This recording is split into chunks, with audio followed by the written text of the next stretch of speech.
ডাকছে। আমি কি দোষ করলাম? আমাকে মহারাজ কেন ডাকছে? তোমার নাম কি? আমার নাম বসি। তুমি তো খুব সুন্দর বাঁশি বাজাও। তুমি কালকে আমার রাজ দরবারে এসে রাজ দরবারকে বাঁশি বাজিয়ে শোনাবে। ঠিক আছে। এখন তুমি আসতে পারো। আচ্ছা। ওকে। বুড়িমা আমি তো একটা সমস্যায় পড়ছি। কি সমস্যায় পড়ছো বলো? কালকে রাজা আমাকে রাজ দরবারে যেতে বলেছে, কিন্তু ভালো পোশাক নেই।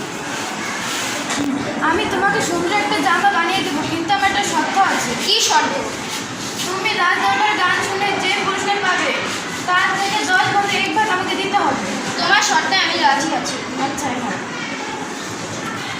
এখন আমার যেতে হবে মুচির ঘরে। মুচি ভাই আমি তো একটা সমস্যা পড়েছি। কি সমস্যা? কালকে রাজা আমাকে রাজ দরবারে যেতে বলেছে, কিন্তু আমার ভালো একটি জুতা নেই। আমি তোমাকে সুন্দর এক জোড়া জুতো বানিয়ে দেবো, কিন্তু আমার একটি শর্ত আছে। কি শর্ত? তুমি রাজদরবারে বাঁশি বাজিয়ে যে পুরস্কার পাবে তার 10 ভাগের 2 ভাগ আমাকে দিতে হবে। তোমার শর্তে আমি রাজি আছি।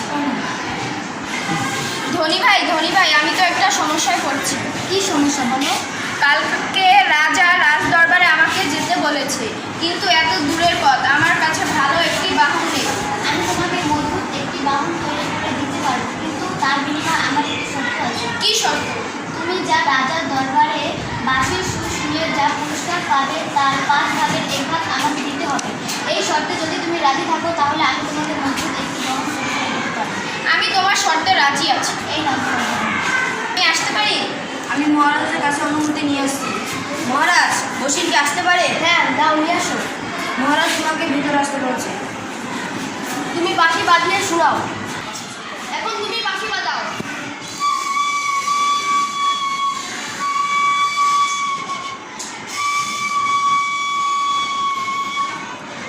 খুব সুন্দর হয়েছে। উদিত, তুমি ওকে রাজপ্রাসাদ থেকে 100টি স্বর্ণমুদ্রা উপহার করো। আচ্ছা মহারাজ, এই নাও তোমার 100টি স্বর্ণমুদ্রা। মাস্টার মশাই আমি তো একটা সমস্যায় পড়ছি। কি সমস্যা বলো? আজকে আমি রাজাকে বাঁশির সুর শুনিয়েছি। রাজার খুব পছন্দ হয়েছে, তাই সে আমাকে 100টি স্বর্ণমুদ্রা দিয়েছে। এখন তোমার সমস্যাটা কি? বুড়িমা আমাকে শর্ত দিয়েছিল, রাজ দরবারে যা পাবো তার 10 ভাগের 1 ভাগ আমাকে দিতে হবে। এটা আমি সমাধান করে দিচ্ছি। বুড়িমা পাবে 10টি স্বর্ণমুদ্রা। আর মুচি আমাকে শর্ত দিয়েছিল 10 ভাগের 2 ভাগ। মুচি পাবে 20টি স্বর্ণমুদ্রা। আর ধনী ব্যক্তি আমাকে শর্ত দিয়েছিল 5 ভাগের 1 ভাগ। ধনী ব্যক্তি পাবে 20টি স্বর্ণমুদ্রা। থাঙ্কু।